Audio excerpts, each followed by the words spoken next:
On the road to a state championship, there will be several moments of adversity. Mistakes will be made, upsets will certainly occur. There will be days where you will falter against lesser competition. But for the Hamilton Huskies, Friday night's matchup with Desert Vista just wasn't one of those nights. Catcher number 14, Jack Sims. In just 6 innings, the 2014 state champs scored 13 runs on 13 hits, an offensive onslaught that was highlighted by a 4 RBI day for first baseman Nick Bruiser. I think the bats just got hot there, and we were being aggressive, and it's been a while since we've been aggressive, and I think since we got our approach back as a team, we started hitting the ball a lot better. The win was Hamilton's 21st on the season, and their 3rd in as many games played. With just 3 more games left on the regular season schedule, the Huskies are looking primed for a deep and thrilling playoff run. From Hamilton High School, I'm Tyler Strachan.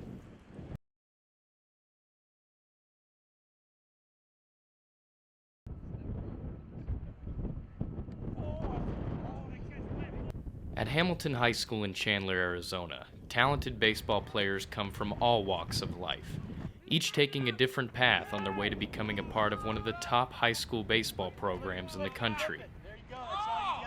But for senior pitcher Zane Strand, the game of baseball was a hand-me-down of sorts, something that's been passed down along the lines of his family for a few generations. My dad played baseball, and so did my brother, so I guess it kind of just ran in the family, and it's the first sport I played, and just got pretty good at it. Pretty good at it is more of an understatement at this point for Strand, who just this past November became a part of Arizona State Baseball's 2016 signing class. I've always wanted to go to ASU. It's been my dream school. My mom went there, brother went there, so I also ran in the family, but growing up, it's where I wanted to go. With an ace like Strand suiting up for them, it should surprise no one that this Huskies team has high expectations for themselves entering the 2016 season. And in the final act of his high school career, Strand hopes to help them reach their lofty goals. Obviously, try to win state, but we don't really think that far ahead. We just try to win the next game. So basically, it's what I'm trying to do, just trying to help these guys. Although he's currently focused on winning a title for Hamilton, Strand is still extremely excited to join Sun Devil Nation in the near future. Fell in love with them already. Can't wait to be a part of the program. I know that they've been very successful. They've had a lot of major leaguers come out of there, and just be a part of that experience is amazing. Reporting for Cronkite Sports in Chandler, Arizona, I'm Tyler Strachan.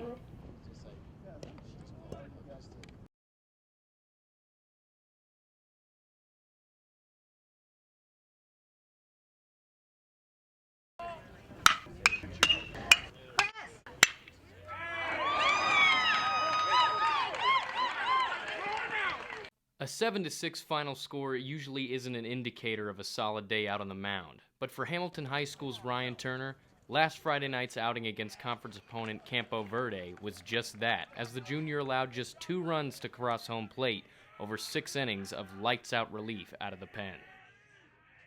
And we thought we'd go to Ryan and switch it up a little bit because his MO was off speed, and he did a real job, good job of keeping it down, getting ahead of the hitters, and really just changed the whole tempo of the game. Now batting for the Huskies will be center fielder number 23, Keaton Glumper.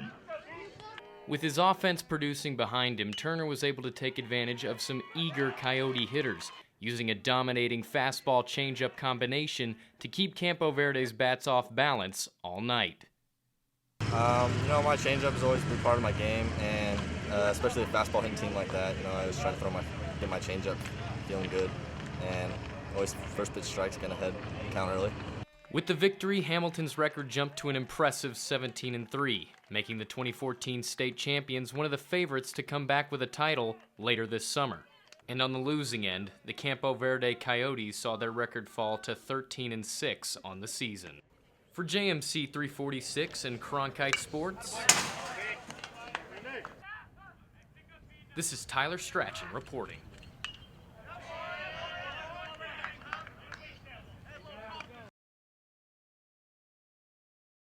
It would be a short and sour trip up north for Charlie Turner Thorne and the Arizona State Sun Devils as they came out on the losing end of their second-round Pac-12 tournament matchup with the University of California.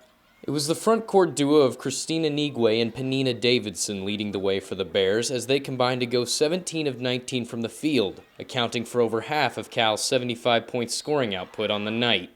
The upset will enter the record books as the biggest in Pac-12 tournament history, coming as an unexpected bump in the road for an ASU team looking to make a deep run into the NCAA tournament later this month.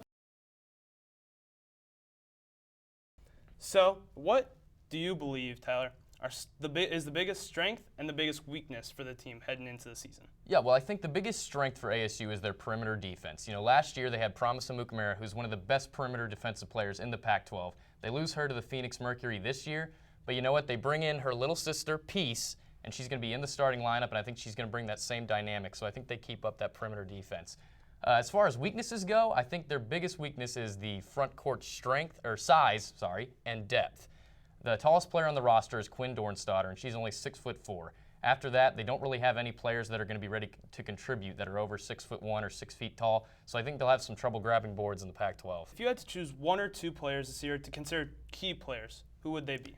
Well, obviously, Katie Hempen is the best player on this team. She's great at scoring the ball. She averaged a little over 12 points a game last year. She's the best shooter, shoots about 36% from deep. So she's going to be big. Anytime they need a bucket, they're going to be looking for her. But I think the key player this year for ASU is point guard Alicia Davis. She's a senior this year. This is her second year being in the starting lineup and having the full keys to the offense. I think she's going to have a huge impact. She's going to be distributing the ball. And I think if she can improve her jumper a little bit, she can even be a go-to scorer for them. Finally, what are your overall season predictions for this year? Well, I'm going to be a little bit more negative than Drew. I think the loss of Promise Amukamara is huge for this team. She was a vocal leader, she was a leader in the locker room, and she was obviously the best player. She was the best defensive player. So I think the loss of her to the Phoenix Mercury, that's a big loss. That's going to be tough to overcome. But I think, you know, another year for Alicia Davis, another year for Sophie Bruner. This team is definitely going to compete. They're going to be in there in the mix for the Pac-12 championship, and I wouldn't be shocked if they won it, but I'm a little bit less optimistic than Drew there.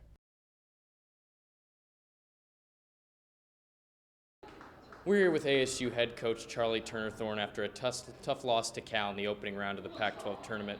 Charlie, can you tell us about what went down in that game? Obviously, Cal shot around 70%. It's going to be tough to beat anybody when they're shooting lights out like that. What would you have done differently if you could go back in this one?